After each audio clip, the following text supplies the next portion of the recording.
जय हिंद दोस्तों, मैं हेमंत फिर उज्जवल परिवार की तरफ से एक बार आप लोगों के बीच में अपनी एक और क्लास लेकर के हाजिर हूं। और जो आज की जो क्लास रहेगी हमारी वो हिस्ट्री की रहेगी।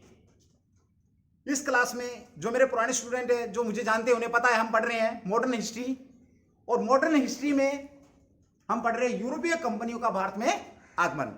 तो जो आज का जो हमारा टॉपिक रहेगा वो यूरोपीय कंपनियों का भारत में आगमन या भारत आगमन।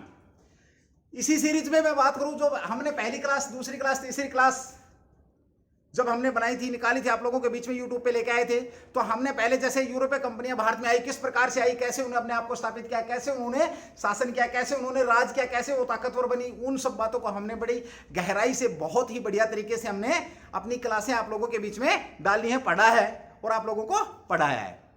तो मैं आई रिक्वेस्ट टू प्लीज, जो न्यू स्टूडेंट है, you can go our YouTube channel and get them our extra classes, first second third part of this class. जो भी इस क्लास के पहले के भाग हैं वो आप वहां से प्राप्त कर सकते हैं। तो चलिए, जो आज का जो टॉपिक इसमें हम बात कर रहे हैं, अभी जो लास्ट क्लास थी उसकी बात करूं। लास्ट क्लास में हम जहां पे खड़े हैं वो है अंग्रेज। किस प्रकार से अंग्रेज भारत में आए, कैसे 1599 से लेकर के उन्होंने जो अपना सफर किया था, जब स्टार्टिंग में उन्होंने governor and company of merchant of London of trading into the East Indies company खड़ी करी थी, वहां से लेकर के ईस्ट इंडिया कंपनी तक वो किस प्रकार से पहुंचे, वो सारी की सारी बातें हम अपनी पिछली क्लास के अंदर कर चुके हैं। जो बीच में जो टॉपिक जहां से छूटा था वहां से मैं शुरू कर रहा हूं। जो लास्ट क्लास थी जिसमें मैंने बात करी थी 1680 में हमारा जो टॉपिक था कि बंगाल के अंदर उन्होंने किस प्रकार से एक्स्ट्रा अपनी जो व्यापारिक सुविधाएं प्राप्त की थी उन्होंने, औरंगजेब वगैरह से, जो वहां के शाइस्ता खां थे, वहां के जो सूबेदार थे, किस प्रकार से उन्होंने अलग अलग सूबेदारों से, किस प्रकार से उन्होंने अलग अलग मुगल बादशाहों से अपनी जो व्यापारिक सुविधाएं प्राप्त की।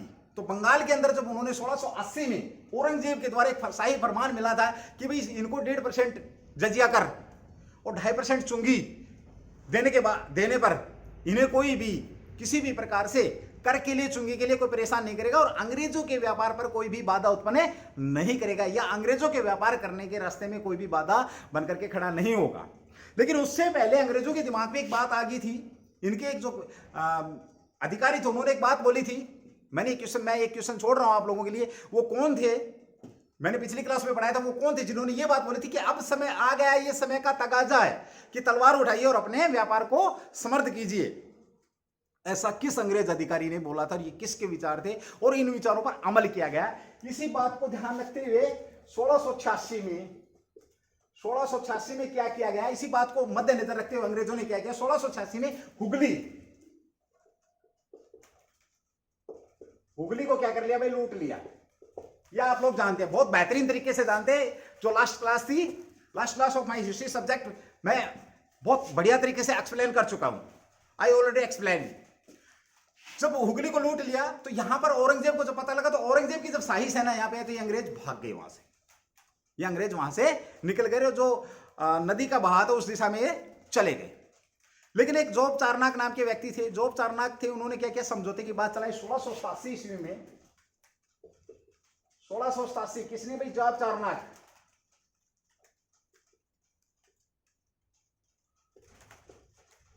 जोब चारनाक नामक व्यक्ति थे जो 1687 ईस्वी में इन्होंने क्या किया, परमिशन ले ली और वापस शरद ऋतु के एंडिंग में इनको क्या कर दिया कि भाई ठीक है, तुम सुल्तानाती में आ जाओ। कहां आ जाओ, सुल्तानाती में।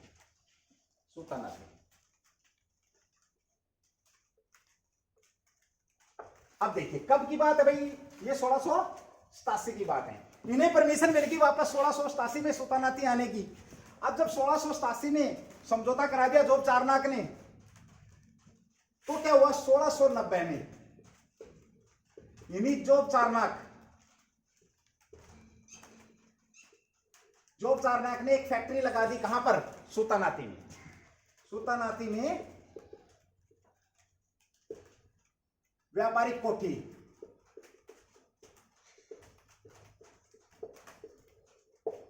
कोठी की स्थापना कर दी गई। ये यहां तक मैंने बताया हुआ आपको, पहले वाली क्लास में बताया, लेकिन मैं सिर्फ टच कर रहा हूं। एक बार आपको 5 मिनट में टच हो जाएगी तो हम आगे बढ़ेंगे। जब यहां पर सुल्तानाती में इन्होंने कर दी तो यहां पर आधुनिक ब्रिटिश भारत की राजधानी की जो नींव थी वो रख दी गई। आधुनिक ब्रिटिश भारत की राजधानी की नींव रख दी गई। और जो सुल्तानाती है ये आज का क्या है, सुल्तानाती आज का क्या है? कोलकाता। न्यू आज की बात करें तो कलकत्ता, सुल्तानाती, कलकत्ता, गोविंदपुर, तीनों को मिलाकर के एक डिस्ट्रिक्ट, एक शहर बसाया गया। और एक्चुअल पूछा जा सकता है कि कलकत्ता किसने बसाया था, तो जॉब चारनाक ने कलकत्ता, या जॉब चारनाक ने कलकत्ता को बसाया था। और इन्होंने पहली व्यापारिक कोठी 1690 ईस्वी में यहाँ पर स्थापित कर दी थी। अब जब इन्होंने यहाँ पर कर दी तो एक बर्धमान डिस्ट्रिक्ट के एक व्यक्ति थे, शोभा सिंह जमींदार थे। उन्होंने क्या किया, इनका विरोध किया, खुलकर विरोध किया कि नहीं, यहां पर ये अंग्रेज नहीं आने चाहिए। तो इन्होंने क्या किया, 1698 में अंग्रेजों को किलेबंद व्यापारिक कोठी की परमिशन मिल गई। आपसे पूछा जा सकता है कि अंग्रेजों को किलेबंद व्यापारिक कोठी की परमिशन कब मिली, तो 1698 ईस्वी में इनको व्यापारिक किलेबंद कोठी की परमिशन मिल गई। कारण क्या था, जो बर्धमान डिस्ट्रिक्ट के जो जमींदार थे उन्होंने इसका विरोध किया, और साथ ही इनको क्या परमिशन मिल गई, सुल्तानाती गोविंदपुरा और कोलकाता, ये 3 गांवों की जमींदारी इनको प्राप्त होगी। कितने रुपए में? 1200 रुपए इन्होंने पेड़ किए और 3 गांवों की जमींदारी इनको प्राप्त होगी। 3 गांवों की क्या, इनको 3 गांव इनको मिल गए। और जब इनको ये परमिशन मिली 1658 में किलेबंद कोठी की, तो यहां पर जब इन्होंने किलेबंद कोठी की स्थापना की तो उसका नाम रख दिया इन्होंने फोर्ट विलियम। और ये इसलिए रखा, पहली व्यापारिक किलेबंद कोठी थी इनकी फोर्ट विलियम। आपसे पूछा जा सकता है कि फोर्ट विलियम कहां, तो फोर्ट विलियम आज की डेट की बात करें तो कलकत्ता में है, और इसकी जो स्थापना की गई थी आप लोगों के सामने है। साथ ही बात करूं मैं, फोर्ट विलियम इन्होंने अपने राजा के सम्मान में किलेबंद कोठी की स्थापना कर दी। और मेरे दोस्तों, मेरे भाइयों, मेरे मित्रों, आपको पता है ये 1700 ईस्वी में पहला प्रेसिडेंसी नगर बन गया। भाई आपसे पूछा जा सकता है अंग्रेजों ने पहला प्रेसिडेंसी नगर किसे घोषित किया, तो सुल्तानाती को पहला प्रेसिडेंसी नगर घोषित कर दिया गया। और बता दूं आपको 1774 से 1911 तक ये ब्रिटिश भारत की राजधानी रहा। ब्रिटिश भारत की क्या रहा, राजधानी रहा। ये चीज मैं आपको मोटी मोटी थोड़ी सी आज मोटा मोटा बता दिया मैंने। ये चीज मैं आपको आई हैव ऑलरेडी एक्सप्लेन। आप लोगों की जो पिछली क्लास थी उसके अंदर मैं कर चुका हूं, मैं बता चुका हूं। अब क्या हुआ, जब इतनी बात हो गई है, यहां पे एक क्वेश्चन और छोड़ता हूं आप लोगों के लिए। जो पहला प्रेसिडेंसी नगर थे उसके पहले प्रेसिडेंट कौन थे, यहां पे एक क्वेश्चन है, चलो देख लेना आप लोग।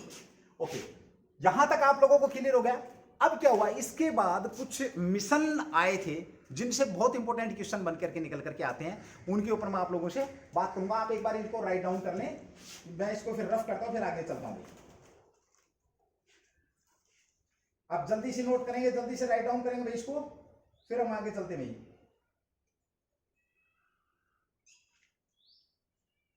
इसके पहले प्रेसिडेंट्स कौन थे?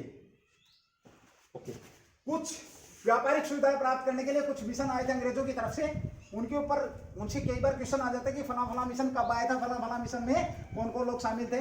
ये 5, 10, 20 क्वेश्चन जो इंपॉर्टेंट है आप लोगों के बीच में मैं लेके आ रहा हूं, बड़े ध्यान से देखेंगे भाई। ओके भाई, अब देखिए, पहले मिशन की बात करूं मैं, नारिश मिशन। पहला जो मिशन था जिसका नाम था नारिश मिशन, नारिश मिशन भारत में कब आया? पहला क्वेश्चन है आप लोगों के बीच में, भाई नारिश मिशन भारत में कब आया? सबसे पहले बात करूंगा आप लोगों से, तो जो नारिश मिशन था 1698 ईस्वी में, हम बात करेंगे पहले नारिश मिशन।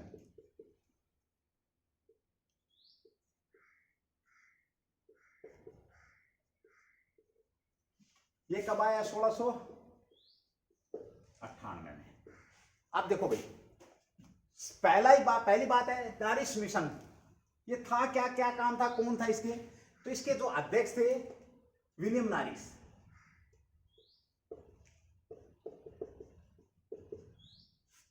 विलियम नारिस, इसलिए इसको क्या बोला जाता है, इन्हीं के नाम पर इसका नाम क्या पड़ गया है, नारिश मिशन। अभी यहां पर मैं बात करूं आप लोगों से, नारिश मिशन किस लिए आया था? नारिश मिशन उस समय विलियम तृतीय, अंग्रेजों के जो राजा थे वो विलियम तृतीय थे भाई। इस समय 1698 में अंग्रेजों के जो राजा थे विलियम तृतीय या William third,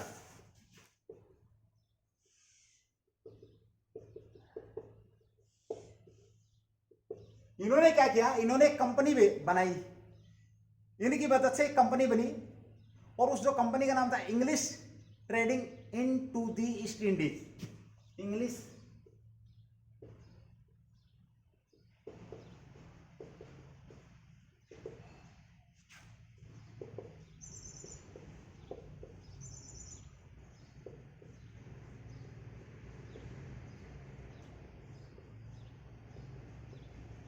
English trading into the East Indies company, English trading into the East Indies company करके इन्होंने एक कंपनी बनाई या कंपनी बनवाई।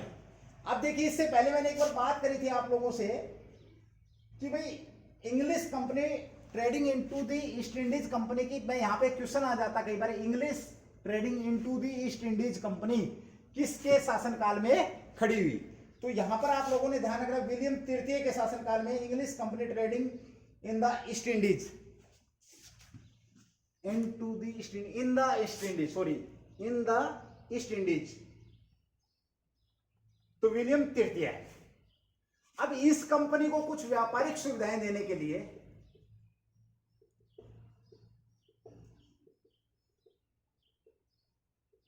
इन्होंने नारिस को क्या किया, विलियम नारिस को क्या किया, राजदूत बना करके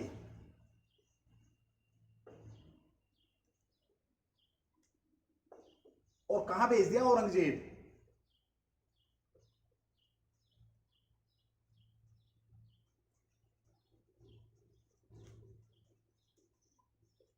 औरंगजेब के दरबार में इनको भेज दिया।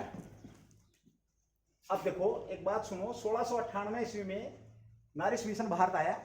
कारण क्या था, एक कंपनी खड़ी करी थी किसकी मदद से, विलियम तृतीय जो सम्राट थे ब्रिटेन के, क्या थे भाई, ये राजा थे, इन्होंने एक कंपनी खड़ी करवाई थी English trading in the East Indies. और इस कंपनी को व्यापारिक सुविधा दिलाने के लिए इन्होंने नारिस नाम के एक अध्यक्ष बना करके एक मिशन भेजा, उसको राजदूत बना करके औरंगजेब के दरबार में भेजा, लेकिन इनको सफलता नहीं मिली भाई, सफलता नहीं मिली।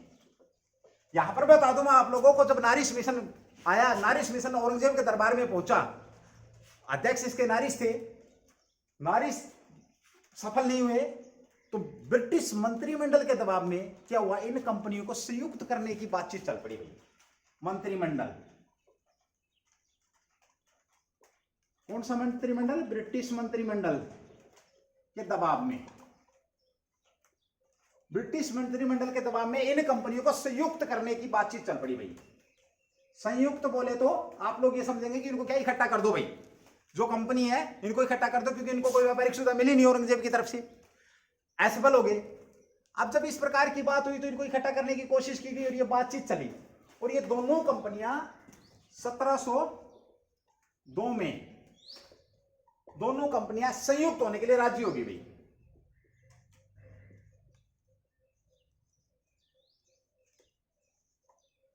दोनों कंपनियां संयुक्त होने के लिए राजी होगी, और 1708 में जितनी भी ब्रिटिश ईस्ट इंडिया कंपनी, जो भी इंग्लैंड की जो कंपनियां थी, वो सारी की सारी क्या होगी, विलय होगी पुरानी कंपनी में। अब देखो यहां पे क्वेश्चन करता हूं मैं आप लोगों से, नारिस मिशन कब आया, 1698 में। अध्यक्ष कौन थे, विलियम नारिस। किसने भेजा था, विलियम तृतीय ने। क्यों भेजा था, इंग्लिश ट्रेडिंग इन दी ईस्ट इंडीज कंपनी जो थी, इस कंपनी को, इंग्लिश ट्रेडिंग इन दी ईस्ट इंडीज कंपनी को, इस कंपनी को क्या करने के लिए, जो कि कब खड़ी करी गई थी, 1698 में। आपसे क्वेश्चन किया जा सकता है कि 1698 में कौन सी कंपनी खड़ी हुई थी, ये कंपनी खड़ी हुई थी। इसको व्यापारिक सुविधा औरंगजेब के दरबार से दिलाने के लिए राजदूत बनाकर भेजा, लेकिन सफल नहीं हुए। तो फिर ब्रिटिश मंत्रिमंडल का क्या हुआ, दबाव हुआ। ये मैं अपनी एक क्लास है, जिस क्लास जो मेरी स्टार्टिंग क्लास थी, उस क्लास में मैंने और बेहतरीन खोल के बहुत अच्छे तरीके से एक बात मैंने बताई हुई है। यहाँ पे तो सिर्फ एक रिवाइज तौर पे, क्योंकि ये जरूरी है यहाँ पे बताना, इसलिए मैं बता रहा हूँ, लेकिन मैं बता चुका हूँ ये बात भाई, ठीक है। तो क्या हुआ, इनको सफलता नहीं मिली। 1702 में क्या हुआ, 1702 में बातचीत चली भाई, ये जो कंपनियां हैं इनको इकट्ठा कर दो। दबाव किसका था, ब्रिटिश मंत्रिमंडल का था, राजा के ऊपर दबाव था, आप लोगों को पता है। उसके बाद 1708 में सारी कंपनी इकट्ठी हो गई। ये एक बार आप राइट डाउन कर ले, फिर मैं एक बार बताऊंगा कि कौन कौन सी कंपनी थी, कैसे कैसे कंपनी थी, और क्या क्या हुआ था, कैसे कैसे वो इकट्ठी हुई थी भाई। फिर मैं इसको एक बार रफ करता हूं, एक बार आप जल्दी से इसको नोट कर लेंगे भाई।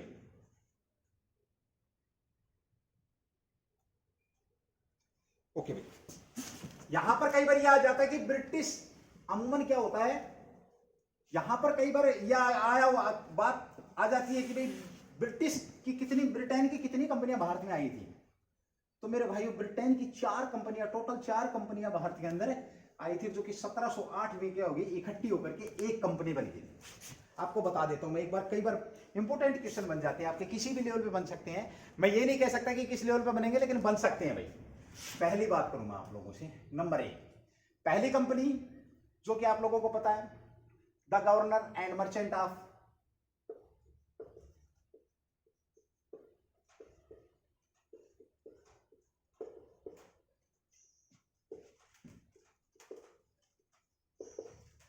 the governor and merchant of London of trading, the governor and merchant of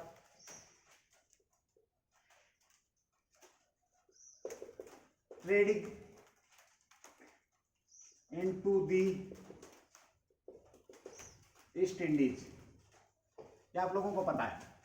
पहली कंपनी कौन सी थी, the governor and merchant of, मैंने आप लोगों को बताया पहली कंपनी कौन सी थी, governor and company of, sorry governor and company of, governor and company of, एक मिनट भाई, governor and company, governor and company of merchant of,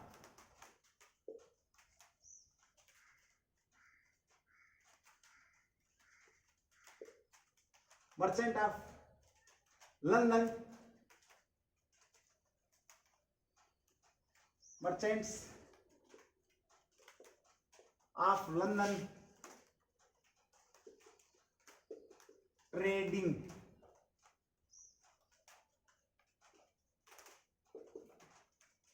in to the East Indies. पहली कंपनी ये थी भाई, पहली कंपनी क्या थी, governor and company of merchant of London trading into the East Indies company. ये कंपनी कब खड़ी करी गई थी भाई, ये 1600 ईस्वी में भाई। आपको पता है 1599 में लॉर्ड मेयर की अध्यक्षता में इस कंपनी की स्थापना इन्होंने कर दी थी भाई। 31 दिसंबर 1600 इनको परमिशन मिल गई थी, ये आप लोगों को पता है। 1599 में मतलब इसके ऊपर बातचीत चल पड़ी थी, 1600 में इनको क्या हो गया था, परमिशन मिल गई थी भाई। ओके, दूसरी जो कंपनी थी वो कंपनी कौन सी थी, न्यू कंपनी। ये कब करी गई है भाई, 1688 में। तीसरी जो कंपनी थी, ये कंपनी थी जनरल सोसाइटी,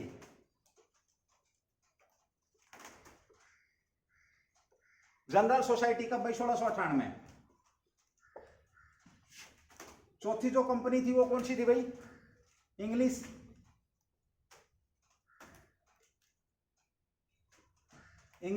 ट्रेडिंग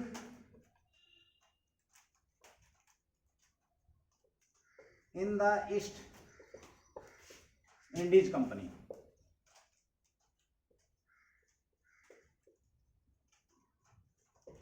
अब देखो ये कब करी गई थी भाई, 1698। अब एक बार नोट करेंगे आप इसको, पहली जो कंपनी थी governor and company of merchant of London trading into the East Indies company, governor and company of merchant of London, governor and company of merchants of London trading into the East Indies, ये कब खड़ी करी गई थी, आप लोगों को पता है। उसके बाद दूसरी जो कंपनी की मैंने बात करी, न्यू कंपनी, ये 1688, जनरल सोसाइटी, ये भी आपको पता है 1698, और English company trading in the east, English company trading in the East Indies, English company trading, इसको पूरा लिखेंगे English company trading in the east, ऐसे लिख लो चाहिए इसको, English company trading in the east, ये भी 1698 में। जब 1708 में सारी कंपनियां एक हुई तो इसका नया नाम निकल करके आया था भाई।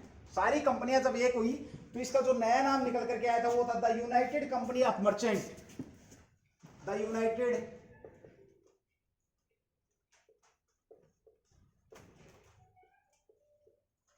Company of merchant, the United company of merchant of London, the United company of merchant of London trading into the east Indies,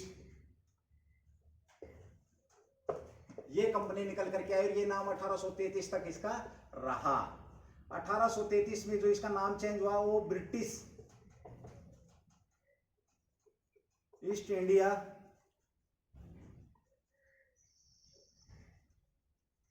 company पड़ा भाई, शॉर्ट में। अब देखो एक बार देखो, देखेंगे आप लोग,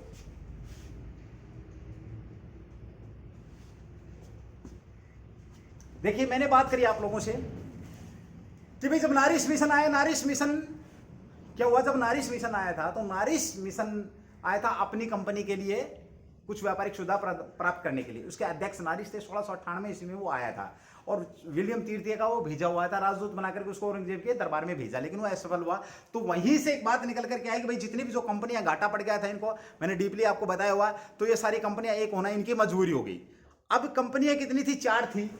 पहली company governor and company of merchant of London trading into the East Indies की स्थापना कब की गई, तो 1599 में की गई। 1600 में इनको 31 दिसंबर 1600 में इनको परमिशन मिल गया, आपको पता है। न्यू कंपनी 1688, न्यू कंपनी कब हुई, 1688 में। General society company 1698, English company trading in the East Indies company कब हुई, 1698 में। ये सारी कंपनियां कब 1708 ईस्वी में क्या होगी, एक कंपनी बन गई। उस कंपनी का नाम था the United company of merchant of London trading into the East Indies company. The governor and merchant of London of trading into the East Indies company, the United company and merchant of London of trading into the East Indies company के नाम से एक company बनकर के तैयार होगी 1708 में, यानी कि सारी की सारी कंपनियां इकट्ठी हो गई हैं। जब नारिश मिशन को सफलता नहीं मिली तो सारी की सारी कंपनियां इकट्ठी हो गई हैं। ये इसके इनके लिए एक बहुत बड़ी बात थी। और ये नाम जो इतना लंबा चौड़ा नाम रहा 5-7 किलोमीटर का, ये भाई पूरा का पूरा नाम कब तक रहा, 1833। आपसे पूछा जा सकता है कि ये पूरा नाम इसका कब तक रहा, तो 1833 में कौन सा नाम पड़ा, ब्रिटिश ईस्ट इंडिया कंपनी नाम पड़ा। ये आप लोगों को यहां तक कोई समझ में नहीं आया हो तो आप कमेंट्स करेंगे। हाँ, मुझे कमेंट्स से याद आया कि कुछ लोग हैं जो बहुत बेहतरीन कमेंट्स करते हैं, बड़ा अच्छा लगता है। कुछ लोग हैं मेरे जैसे जो मकरे हैं, जो कमेंट्स नहीं करना चाहते। यहाँ पे मैं आप लोगों की 1-2 मिनट खराब जरूर करूंगा। मैं आपको पता है जिन लोगों ने कमेंट्स करे हैं भाई, मैं उनके बारे में एक बार मैं उनका यहाँ पर जिक्र करना चाहूँगा। बहुत अच्छे अच्छे कमेंट्स आए हैं और आपके जो कमेंट्स हैं वो पता है आप लोगों को हमारे लिए मोटिवेशन का काम करते हैं। और कुछ मेरे अच्छे मित्र जो मोटिवेशन देना चाहते हैं वो कमेंट्स करते हैं, जो नहीं देना चाहते वो नहीं करते हैं। भाई कोई बात नहीं, स्वतंत्र देश के स्वतंत्र नागरिक है, आप कर सकते हैं जो मर्जी है, यू लाइक। लेकिन मैं यहाँ पर बता दूं, कमेंट्स अगर कर दोगे तो मैं और अपनी तरफ से बेस्ट देने की कोशिश करूंगा। अब देखिए, जो मेरी पिछली जो हिस्ट्री की क्लास थी, उस हिस्ट्री की क्लास में जो हमारी पिछली वाली जो हिस्ट्री की क्लास रही थी, उस क्लास में काफ़ी लोगों ने कमेंट्स किए हैं। बड़ा अच्छा लगा देख करके। उसमें बताता हूँ मैं आप लोगों को किस किस ने कमेंट्स किए हैं।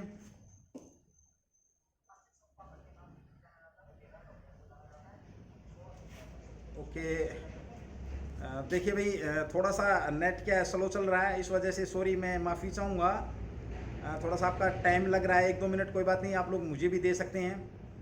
1-2 मिनट आप लोगों की ये जो सामने ख़राब शक्ल है इसको झेल सकते हैं, आई थिंक मेरे हिसाब से तो। और फिर भी अगर नहीं झेल पाएंगे तो भाई उसके लिए मैं माफ़ी चाह रहा हूँ आप लोगों से। ओके, ये था भाई हिस्ट्री 7th क्लास थी अपनी लास्ट। हिस्ट्री 7th क्लास में किन किन लोगों ने कमेंट्स किया था उसके बारे में बताना चाह रहा हूँ मैं आप लोगों के बीच में। देखिए, ये था अपना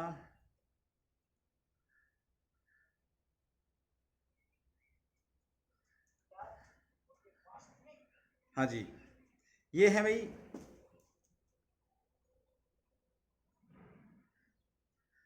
नहीं, ये मैं आप लोगों के बीच में इन नामों को मैं पढ़ चुका हूँ। तो जो मेरी जो लास्ट क्लास निकली है उसके ऊपर जो कमेंट्स आए थे उनके बारे में बताऊंगा मैं आप लोगों को। चलिए, नेट थोड़ा सा दिक्कत दे रहा भाई, मैं फिर अगली क्लास में आप लोगों का जिक्र करूँगा। जो लोग हमें चार्ज करते रहते हैं उनके बारे में बताऊँगा आप लोगों को। अब देखिए, यहाँ पे अगर आपको कुछ समझ में नहीं आता तो आप कमेंट्स करेंगे, क्वेश्चन करेंगे और पूछ सकते हैं। पर्सनल नंबर आप लोगों के पास है। उज्जवल परिवार हमेशा आप लोगों के साथ है। आज की जो क्लास थी वो मैंने नारिश मिशन से शुरू करी थी। कब आई थी? 1698 में आई थी। वो मैंने बात करी। उसके बाद उसकी स्थापना की बात करी। उसके बाद हमने बात करी 4 कंपनियां कौन कौन सी थी, कैसे कैसे उनका विलय हुआ। यहां तक कोई क्लियर, यहां तक कोई आप लोगों को डाउट है तो आप पूछ सकते हैं भाई। अब हम बात करेंगे अगला मिशन। एक और मिशन आया जिससे क्वेश्चन पूछे जा सकते हैं भाई। उस मिशन का नाम क्या है? जॉन सिमरन। आप इसको जॉन सरमन, सॉरी सिमरन निकल रहा मुंह से, वो वाली सिमरन, जान वाली सिमरन है ना। जान भी साथ में आ गई, सिमरन भी साथ में। जान मूवी है, सिमरन उसमें हीरोइन है। ओके, थैंक यू भाई। कभी कभी पहुंच जाते हैं वहां पे जहां नहीं पहुंचना चाहिए, होता है एज ह्यूमन बीइंग भाई। चलिए कोई बात नहीं। हम बात कर रहे हैं किसके? 1715 में कौन सा जो मिशन था वो भारत आया। अब मैं बात कर रहा हूं ये 1715 में जॉन सरमन मिशन।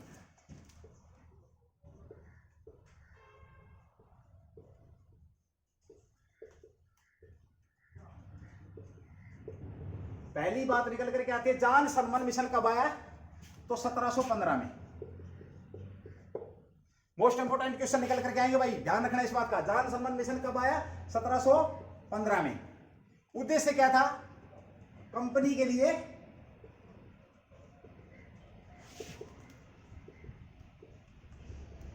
व्यापारिक सुविधा प्रदान करना भाई, सुविधा प्राप्त करना, सॉरी, ये इनका क्या था? मुख्य उद्देश्य था। अब ये आया किसके दरबार में था बता देता हूं। उससे पहले बात करूं मैं इनकी डिमांड क्या थी। पहले ये देखेंगे भाई, जो जॉन सरमन जो मिशन आया था इसके अध्यक्ष कौन थे? तो जॉन सरमन अध्यक्ष का आपको पता होना चाहिए। ये कौन थे? अध्यक्ष थे, अध्यक्ष थे। उसके साथ बात करूं मैं, अध्यक्ष की बात होगी तो इसमें और कौन थे? एक इसके साथ था दुभाषिया, जो आर्मियन दुभाषिया था। ये था दुभाषिया। दुभाषिया कौन था भाई? खवाजा। खवाजा एक करके एक दुभाषिया थी, ये आर्मियन दुभाषिया था। यानी कि जिसको दो भाषाओं का ज्ञान हो, 2-3 भाषाओं का ज्ञान हो, जो कि कनेक्टिविटी का काम करे, जो कि इंग्लिश की बात करूं तो मैं कंजक्शन का काम करे या जोड़ने का काम करे। ठीक है भाई। तो खवाजा नाम का व्यक्ति था, वो क्या था? आर्मियन दुभाषा था। साथ ही इनके साथ क्या था? एक सर्जन था, एक और मेंबर था, सर्जन था। और वो जो सर्जन था यानी कि डॉक्टर साहब थे, वो हैमिल्टन।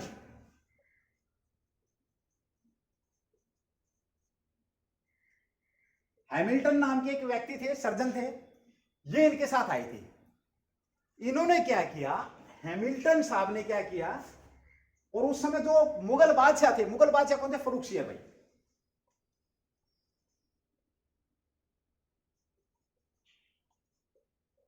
हिंदी में नहीं जाना भाई, फर्रुखसियर आपको पता होना चाहिए। मुगल बादशाह कौन थे? फर्रुखसियर थे। और फर्रुखसियर उस समय क्या था? बेचारा एक बीमारी से परेशान था भाई। फर्रुखसियर किससे परेशान थे? एक बीमारी से परेशान थे। फर्रुखसियर एक बीमारी से परेशान थे। दर्द, मतलब बहुत ज्यादा तकलीफ दे बीमारी थी। उसको क्या लिखूं मैं? दर्द, गंभीर बीमारी लिख देते हैं। गंभीर दर्द देने वाली बीमारी। गंभीर दर्द देने वाली बीमारी से क्या थे? ग्रसित थे। और इन्होंने क्या किया भाई? हैमिल्टन साहब थे जो सर्जन थे, इन्होंने क्या किया? ए हैमिल्टन साहब ने इनकी इस बीमारी का क्या कर दिया? इलाज कर दिया। और फर्रुखसियर साहब क्या हो गए? हैमिल्टन साहब से खुश हो गए। अब ये जो एक पत्र लेके आए थे, इन पत्र के अंदर क्या था? एक तो ये चीज थी कि भाई जो औरंगजेब के समय व्यापारिक सुविधा थी,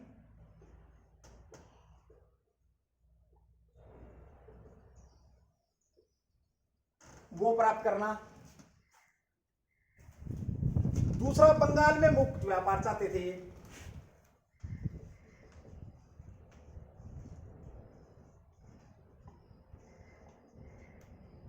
सॉरी नहीं, ये कलकत्ता के पास 38 गांव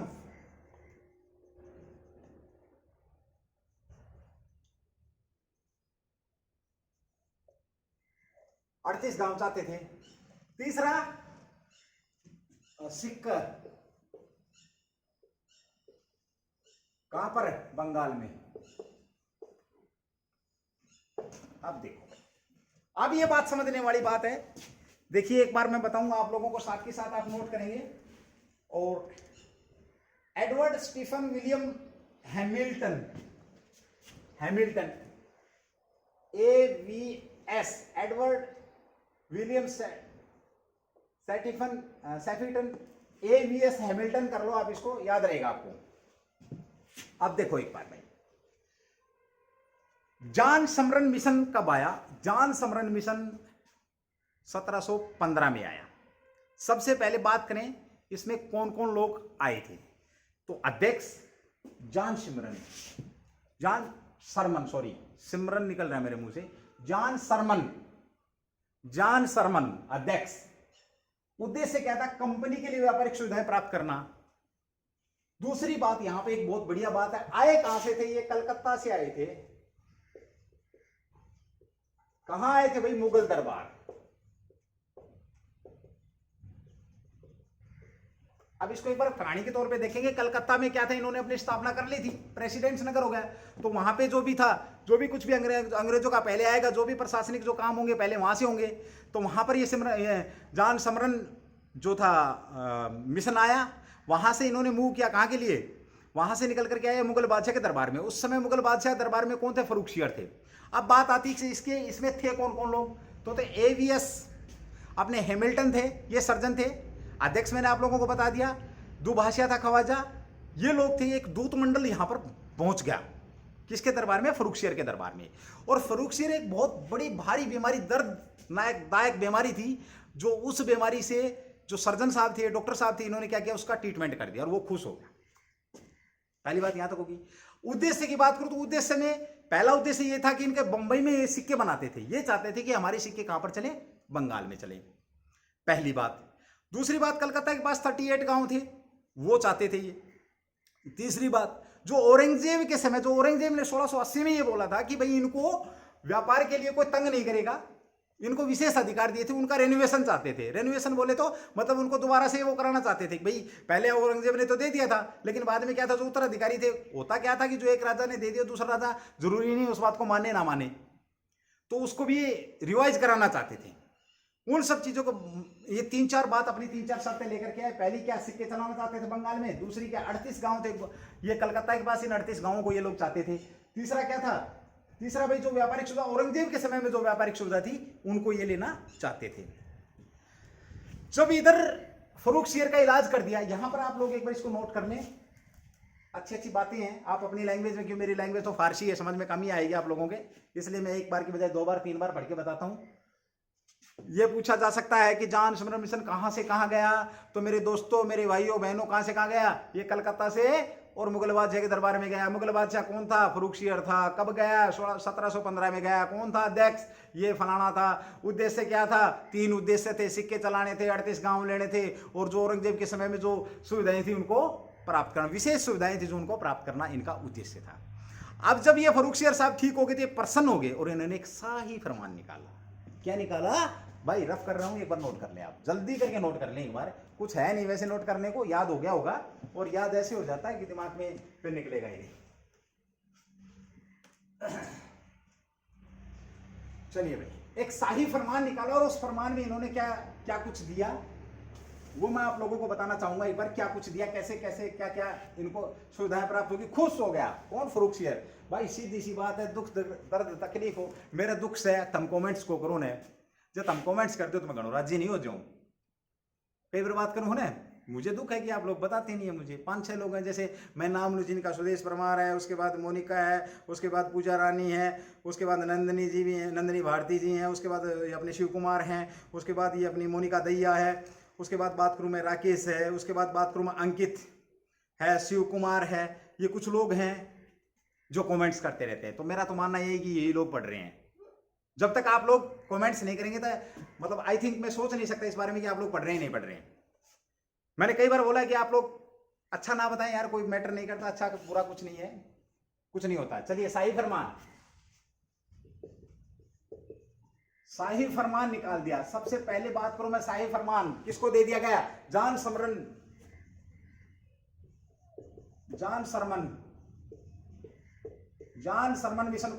मिशन को एक शाही फरमान प्राप्त हुआ। और उस शाही फरमान में क्या था? पहली बात क्या थी भाई? 3,000 रुपए वार्षिक कर के बदले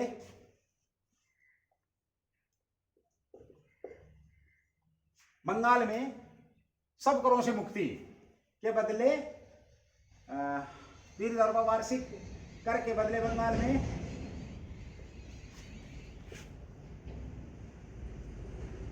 व्यापार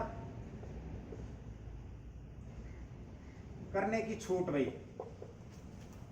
पहली बात क्या लिखी मैंने? 3,000 रुपये वार्षिक कर के बदले कंपनी को बंगाल में व्यापार करने की छूट। अगर मैं इसको यहां पे ये लिख दूं, मुक्त व्यापार करने की छूट है। मुक्त का मतलब अब कोई टैक्स नहीं होगा, 3,000 रुपये भरेंगे एक साल में और ये मुक्त व्यापार करेंगे भाई। पहली बात क्लियर होगी शाही फरमान की। दूसरी बात भाई 10,000 रुपये वार्षिक हो ना, वो करेगा करो उनमें काउंटिंग इकाई 2.5 सैकड़ों हजार 10,000 रुपये वार्षिक। 10,000 रुपये वार्षिक के बदले सूरत में व्यापारिक छूट।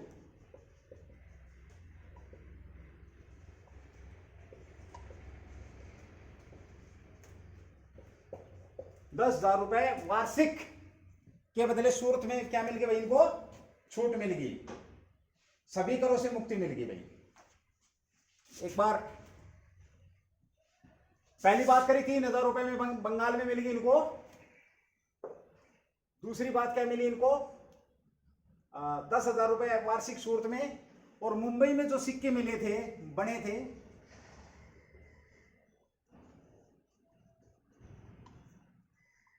अंग्रेजों ने तो बोला था कि हमारे को बंगाल में चलाने की अनुमति दे दो। इन्होंने क्या बोला? पूरे मुगल साम्राज्य में,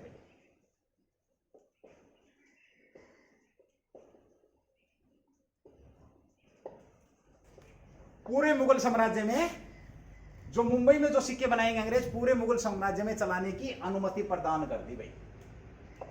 ध्यान रखना इस बात को। और इसे अंग्रेजों का मैग्ना कार्टा कहा गया भाई।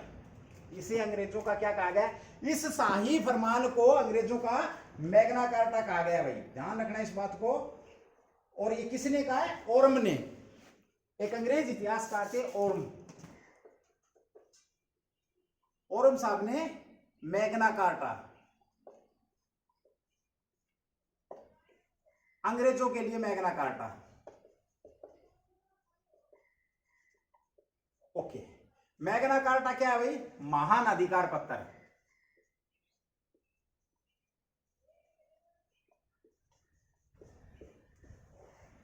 महान अधिकार पत्र। ओके, और इस पत्र से अंग्रेजों ने बहुत सारा फायदा लिया भाई। अब यहां पे मैं एक बार बता देता हूं आपको। देखिए, जॉन समरन मिशन कब आया था? 1715 में आया था। क्या लेकर के आया था? वो कौन कौन लोग साथ थे उसके साथ? तीन चार लोग थे उसमें विशेष तौर पे बात करें, समरन साहब क्या थे? अध्यक्ष थे। एवीएस हैमिल्टन क्या थे? सर्जन थे।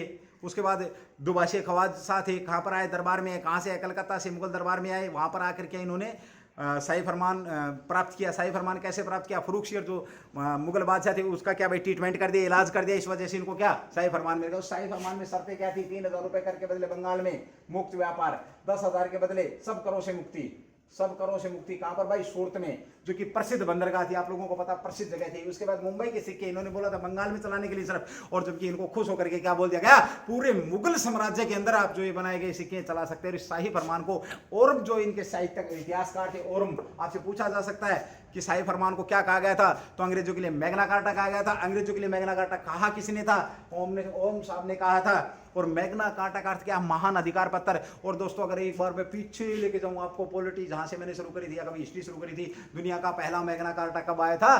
तो 1215 ईस्वी में। 1215 ईस्वी के अंदर दुनिया का पहला मैग्ना कार्टा आया था। किसने दिया था? ये क्वेश्चन मेरा आप लोगों के लिए मैं छोड़ रहा हूं। ये आप लोग मुझे बताएंगे कि भाई किसने दिया था दुनिया का पहला मैग्ना कार्टा या अधिकार पत्र। यहां तक अंग्रेजों के बारे में हम बात करें, अंग्रेजों ने अब अपने आप को क्या कर लिया, पूर्ण रूप से स्टेबल कर लिया, पूरी तरीके से अपने पैर भारत के अंदर यहां पर इन्होंने जमा लिए। अब मैं एक बार 1 मिनट में आपको पूरा समराइज करा देता हूं। देखिए, हमने जो बात करी थी अंग्रेजों की, कहाँ 1599 से चले थे, कैसे कैसे बात होती रही। तो आज की जो क्लास में हमने बात करी थी, वो पहले बात करी नारिश मिशन की बात करी थी। नारिश मिशन कब आया? 1698 में आया था। 1698 में आकर के क्या किया उन्होंने, कुछ सफलता प्राप्त करने की कोशिश की, लेकिन वो औरंगजेब के दरबार में सफलता प्राप्त करने में असफल रहे नारिश साहब। इस वजह से क्या, ब्रिटिश मंत्रिमंडल के दबाव में संयुक्त बनाने की कोशिश की गई। जो governor and company merchant of London of trading into the East Indies company के अंदर चारों कंपनी का विलय किया गया। न्यू कंपनी थी, जनरल सोसाइटी कंपनी थी, English company trading into the East Indies company थी। ये चारों कंपनियां कब इकट्ठी हुई?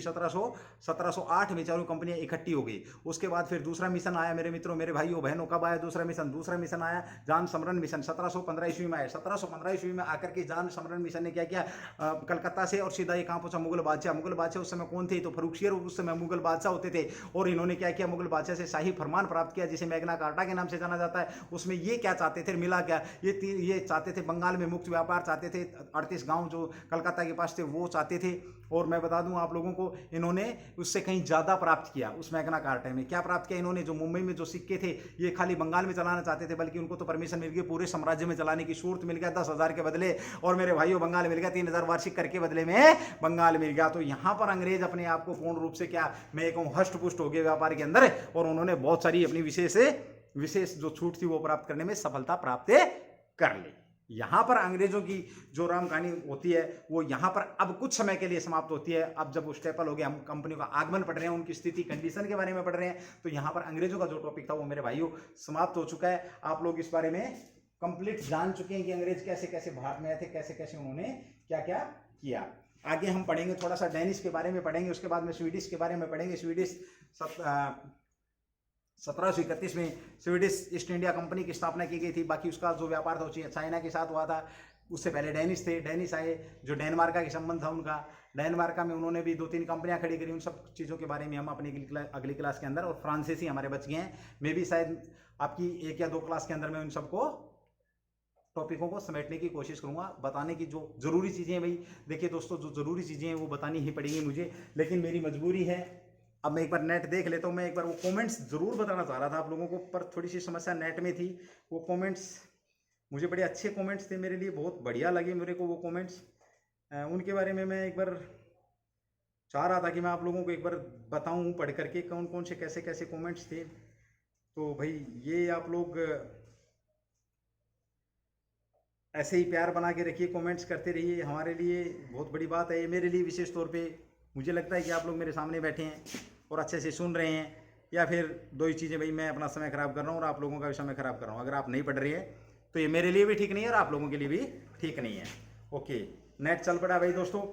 जो अब सुनिए, ये शिव कुमार यादव, बहुत बढ़िया है। मे भी शायद आकोदा से हैं, ये नहीं सॉरी बसी आकोदा से हैं, मुझे पक्का ध्यान नहीं है। जो मुस्कुरा रहा है उसे दर्द ने पाला होगा, जो चल रहा है उसे पाँव में छाला होगा, बिना संघर्ष के इंसान चमक नहीं सकता, जो जलेगा उसी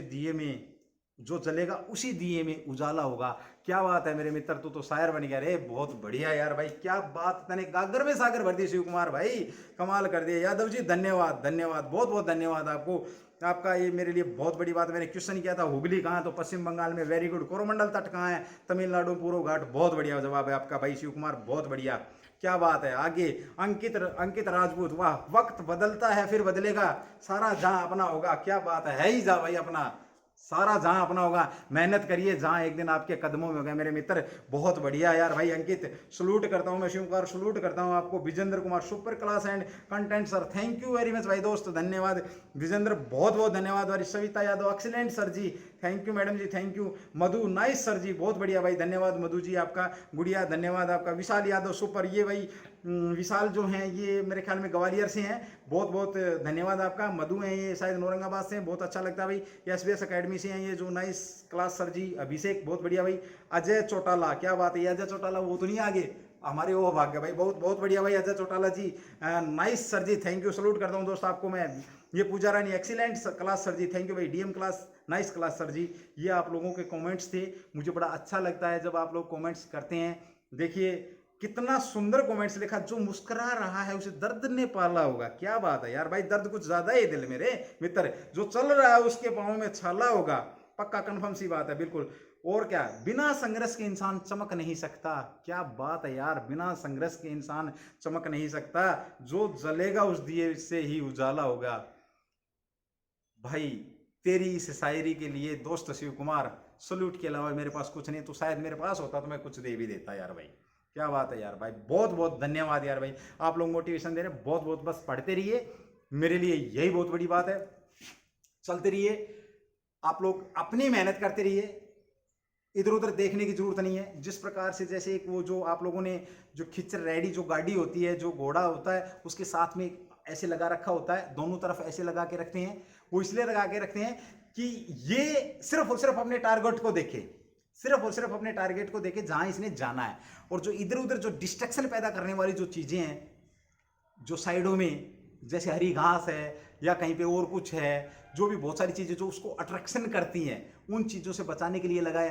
काश मेरे पास भी होते तो मैं तुम सबके है ना ये वो घोड़े वाली वो चीजें लगा देता और आपके टारगेट पे नजर रहती, जैसे कि शिव कुमार जी की अपने टारगेट पे। थैंक यू दोस्त, जय हिंद, जय भारत, डू दी बेस्ट। फिर मिलेंगे जल्दी, अपनी एक और क्लास लेकर के आप लोगों के बीच में हाजिर हूंगा मैं। थैंक यू भाई, जय हिंद।